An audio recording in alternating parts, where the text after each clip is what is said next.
ब्रह्मा जी के द्वारा चतुश्लोकी भागवत का ज्ञान, सृष्टि की उत्पत्ति की कथा, विदुर के घर भगवान का आगमन, विदुर मैत्री का संवाद, हिरण्याक्ष वध की कथा, कपिल देवहूति का संवाद और अंत में ध्रुव की कथा। भक्त ध्रुव का तपस्या करने के लिए जाना, उसी प्रसंग पर फिर चलते हैं वापस। ध्रुव जी महाराज ने मृत्यु पे विजय प्राप्त कर लिया। ध्रुव जी महाराज जब भगवान के धाम को जाने लगे, उनके सामने विमान आया तो एक बूढ़ी माता जी और ध्रुव जी महाराज के सामने आ गई। ध्रुव जी महाराज को प्रणाम किया। ध्रुव बोले, माता जी आप कौन हैं? बोले, महाराज ये मेरा लोक है, इस लोक को मेरे नाम से जाना जाता है। इस लोक का नाम है मृत्यु लोक और मेरा नाम है मृत्यु देवी। जब तक आप मुझे स्वीकार नहीं करोगे तब तक यहां से जा नहीं सकते। इस धरती पे बिना मृत्यु के कोई जा नहीं सकता, क्योंकि इसका नाम ही मृत्यु लोक है महाराज। ध्रुव जी ने कहा, माता जी कोई बात नहीं, हम तुमको स्वीकार करेंगे, इसका मतलब हमको मरना पड़ेगा। बोले, हाँ ध्रुव जी महाराज मरना तो पड़ेगा। ध्रुव जी बोले, ठीक है माता जी आप हमें प्रणाम करो, हम विचार करते मरने का। माता जी ने, मृत्यु देवी ने ध्रुव जी को प्रणाम किया और उनके सर पे पैर रख करके ध्रुव जी विमान में बैठ गए। मृत्यु पे भी विजय प्राप्त ध्रुव जी महाराज ने कर ली। ध्रुव जी के पुत्र हैं उत्कल, और उत्कल महाराज के वंश में आगे चल करके एक राजा हुए जिनका नाम है अंग।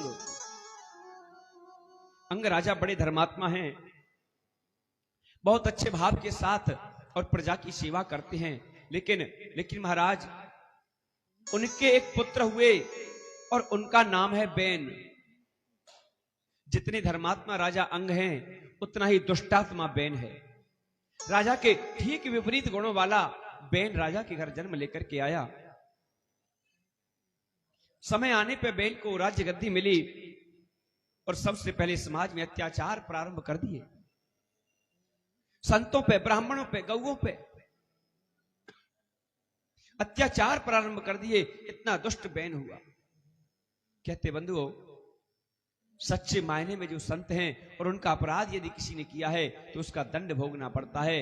उस दंड के कारण, ऋषियों के, संतों के श्राप के कारण बैन की मृत्यु हो गई। बैन की मृत्यु हो गई और महाराज मृत्यु हो गई तो सब जगह अराजकता फैल गई। जिस राज्य का राजा मर जाता है, कोई राज्य को संभालने वाला नहीं होता, तो अराजकता फैल जाती है। चोर, लुटेरे, डाकू इत्यादि सब हो जाता है। जहां का राजा खत्म हो जाता है, जैसा कि अफगानिस्तान में हुआ। वहां क्या हुआ? राजा कमजोर पड़ गया, सरकार छोड़ करके भाग गई तालिबानियों ने अपना महाराज। हाँ, जहां का राजा कमजोर पड़ जाता है वह प्रजा में अराजकता का राज फैलता है। संत ऋषि मुनियों ने अंग के शरीर को तेल के कढ़ाई में डलवाया, मंथन कराया, तो उनके दाएं भाग से महाराज पृथु और बाम भाग से महारानी अर्ची का जन्म हुआ। बोले पृथु महाराज की जय। बंधुओं, पृथु महाराज ने देखा कि एक दिन उनके राज्य में दुर्भिक्ष, अकाल पड़ गया, सूखा पड़ गई, वर्षा नहीं हुई, लोग भूख से मरने लगे, त्राही त्राही चारों ओर मचने लगी। क्योंकि समष्टि संसार में व्यक्ति जब पाप करता है तो उन पापियों के पाप का, हमारी फसल बोने का नंबर आया, हमने फसल बोकर के तैयार करी, वर्षा हो गई, फसल बराबर हो गई सब, फिर दोबारा फसल बोई। अब फसल को जब पानी की जरूरत है तब वर्षा नहीं पड़ती, सूखा पड़ जाता। जैसे तैसे करके पानी की व्यवस्था करी और जब फसल कटने का नंबर आता है ओले पड़ जाते हैं। महाराज, क्योंकि इस धरती पे जो पाप होता है उन पाप करने वालों का असर प्रकृति पर पड़ता है और प्रकृति भी अपना नियम भंग करने लग जाती है। प्रकृति फिर पूरे समाज को दंड देती है। उनका असर सभी को पड़ता है, चाहे वो सज्जन हो चाहे वो पापी हो। पृथु महाराज के जो पिता बैन हैं, उन्होंने जो पाप कर्म किया उसका असर प्रकृति पर इतना हुआ कि लोग जमीन में 2 किलो अन्न बोते हैं तो 1 किलो ही पैदा होता है, जितना डालते हैं उतना भी नहीं मिल पाता। इसलिए पृथु महाराज के मन में एक दिन क्रोध आया और पृथ्वी को मारने के लिए दौड़े। पृथ्वी को मारने के लिए दौड़े तो पृथ्वी ने गऊ का रूप धारण कर लिया। और हमारे शास्त्र कहते हैं भैया, गाय को कभी मारना नहीं चाहिए। गौ की रक्षा करना हम हिंदुओं का, हम सनातनियों का सबसे परम धर्म है। गावो विश्वस्य मातरम, क्योंकि गाय विश्व की माता होती है। और जब धरती पे महाराज कोई कष्ट आता है तो यह धरती गाय का रूप धारण करती है। सज्जनों, गाय का पूजन करना चाहिए। गाय वंदनीय है।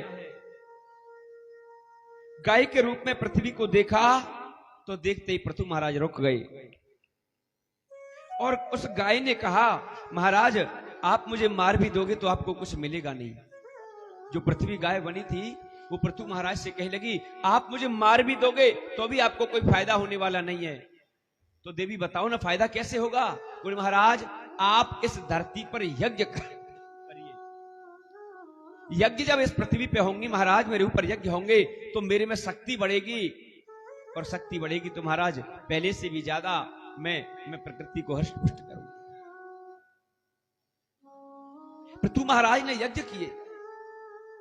कहते महाराज बहुत यज्ञ पृथु महाराज ने किए और 99 अश्वमेघ यज्ञ किए। जो व्यक्ति 100 अश्वमेघ यज्ञ कर लेता है वो इंद्र के पद का अधिकारी बन जाता है, उसको इंद्र का सिंहासन मिल जाता है। भगवान उसे इंद्र बना देते हैं जो व्यक्ति 100 अश्वमेघ यज्ञ कर लेता है। पृथु महाराज ने 99 कर लिए, 100वां करने लगे तो जैसे यज्ञ का घोड़ा छोड़ा तो इंद्र ने उस घोड़े को चुरा लिया। पृथु महाराज को पता लगा कि मेरे यज्ञ करने से और इंद्र को यदि कष्ट होता है तो मैं यज्ञ नहीं करूंगा, क्योंकि मैं ऐसा यज्ञ करना नहीं चाहता जिसके करने से किसी को कष्ट हो। ऐसा यज्ञ करना मेरे लिए महाराज निरर्थक है। और भगवान पृथु ने 100वां यज्ञ नहीं किया। 100वां यज्ञ नहीं किया महाराज। बोले मेरे करने से यदि इसे कष्ट मिलता है तो मैं यज्ञ करूंगा ही नहीं। भगवान पृथु महाराज की भक्ति से प्रसन्न हुए, धरती माता प्रसन्न हुई, बहुत अधिक वर्षा हुई महाराज, खूब अन्न धन की प्राप्ति लोगों में हुई। भगवान प्रसन्न हुए, पृथु महाराज हम तुम्हारी भक्ति से प्रसन्न हैं, कोई वरदान मांगो। पृथु महाराज ने कहा प्रभु मैं आपकी कथा सुनने के लिए तरसता रहता हूं। मेरे शरीर में आपने जो 2 कान दिए हैं ना वो कथा सुनने के लिए कम है महाराज। एक काम करो, आप 10,000 कान मुझे प्रदान कर दो। 10,000 कान आप मुझे दोगे तो आपकी ज्यादा कथा सुनूंगा। भगवान बोले पृथु 10,000 कान ले लेगा तो तेरे सारे शरीर में छिद्र ही छिद्र हो जाएंगे। एक काम कर, मैं तुझे इन 2 कानों में ही 10,000 कानों की सुनने की शक्ति प्रदान करता हूं। ऐसे महाराज पृथु हुए। और महाराज इन्हीं पृथु के वंश में आगे चल करके एक राजा होते हैं महाराज, उनका नाम है अंतर्धान। और अंतर्धान के बेटा होते हैं हविर्धान, और हविर्धान के पुत्र है प्राचीन बर्ही। प्राचीन बर्ही भागवत जी का बड़ा सुंदर प्रसंग है। प्राचीन बर्ही जो राजा हैं उन्होंने जीवन में बहुत यज्ञ किए। उन्होंने जीवन में बहुत यज्ञ किए महाराज। समस्त पृथ्वी को यज्ञ कुंडों से पाट दिया। एक भी जगह ऐसी नहीं बची जहां यज्ञ कुंड नहीं बना हुआ। इतिहास पुराणानि वेद शास्त्र विधिं विना